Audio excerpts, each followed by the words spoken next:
They had trophies in mind, but couldn't pull it off. Welcome to WatchMojo.com, and today we'll be counting down the top 10 failed Oscar bait movies of 2017. Before we begin, we publish new videos every day, so be sure to subscribe for more great content. For this list, we're looking at movies that seem like they were created with the Academy Awards in mind, but weren't up to the standard. Number 10. Hostiles. I've killed savages, because that's my job. A gritty western featuring high-caliber actors and an unflinching plot that addresses the search for humanity in the face of horrific acts of violence. Sounds to us like something that should make it rain golden statues. Unfortunately, this just wasn't the case. While an overall decent film, with both Christian Bale and Rosamund Pike delivering powerhouse performances, critics were divided and couldn't seem to make their mind up about Hostiles. In the end, many were left feeling that the film didn't excel in the areas it meant to, and the whole project just slipped under the Oscar radar. Number 9. Goodbye Christopher Robin. The creatures in the story are toys. They're toys, but the woods are real. A World War II period drama based on the beloved children's author A.A. Milne sounds exactly like the kind of movie that would have won an Oscar 20 years ago, heck, even 5 years ago.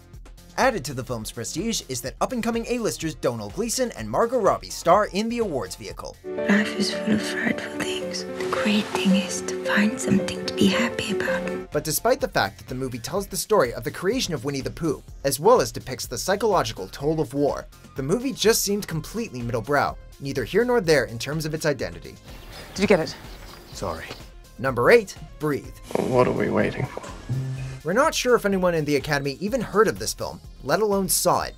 The directorial debut of the beloved character actor Andy Serkis, Breathe is based on the true-life story of Robin Cavendish, a man who was paralyzed at age 28 and became an advocate for the disabled.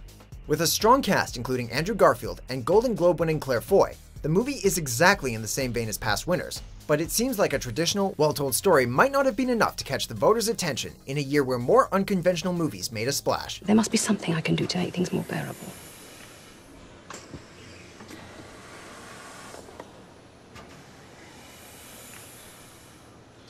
Get me out of here. Number 7. The Book of Henry. Henry and Peter, they're lucky to have you. Spielberg-approved director Colin Trevorrow has already made a name for himself with big-budget movies, but many thought this would be a chance to see what a smaller, awards-friendly movie would look like from him. But it didn't quite work out. Despite the casting of Naomi Watts, as well as Jacob Tremblay, who made a name for himself in 2015's Oscar-winning Room, critics absolutely hated this movie for its nonsensical plot and uneven tone. Just wasn't our business.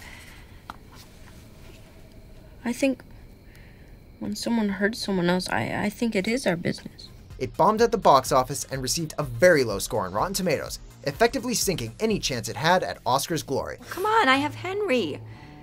Find me another male of the species who's more grown up than him. Number 6. The Glass Castle. Welcome to 93 Little Hobart Street.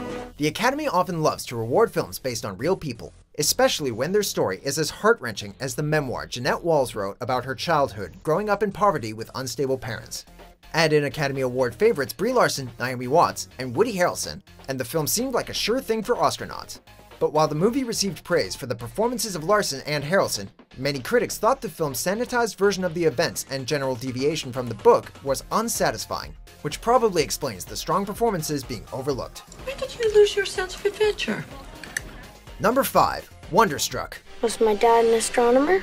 Another time, okay? Todd Haynes is a director's director who Hollywood admires, but his movies are often too weird to compete in the big race. It seemed like Wonderstruck could finally be his golden ticket. Based on a children's book of the same name, the film tells the story of two kids, one in 1927 and the other in 1977, as a double period piece with a 1927 storyline shot in black and white. It seemed like the kind of technical achievement the Academy rewards. Great performances from powerhouses Julianne Moore and Michelle Williams made it a shoo-in, right?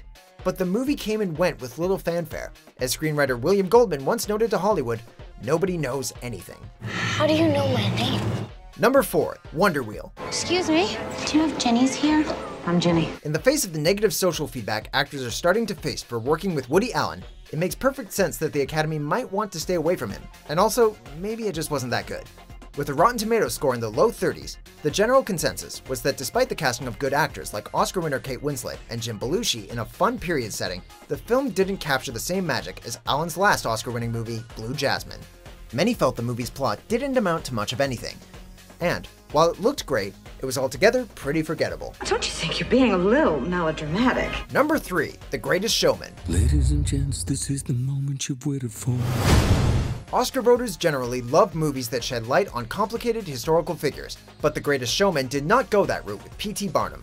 The film capitalized on the success of La La Land, which won numerous Oscars, and also elected to tell a glossier version of the creation of the circus. Girls, I think I've had an idea. The music was written by the same composers of La La Land, and with the casting of Hugh Jackman and Zac Efron, they were signaling that this was going to be the next big musical. It did receive some love at the Golden Globes, but it just lacks heft. Don't listen to them. They don't understand yet.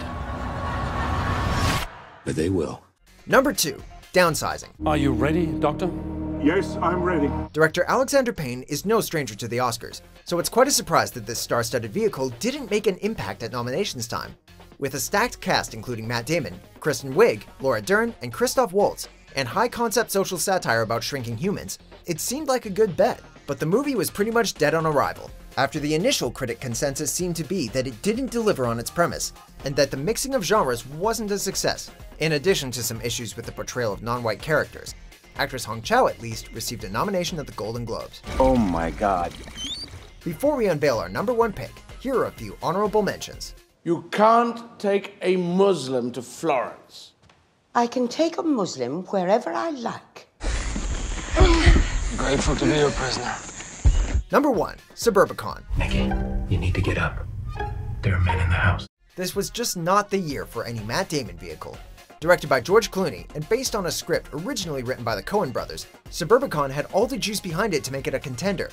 Add a cast that includes not only Damon, but Julianne Moore, again, and Oscar Isaac, and this should have been the movie to beat. But the film received savage reviews, with many ripping on Clooney's turn as director and co-writer, especially when it came to the all-over-the-place storyline and abrupt changes in tone. Name recognition only goes so far, and maybe more time should have been spent on making a better product.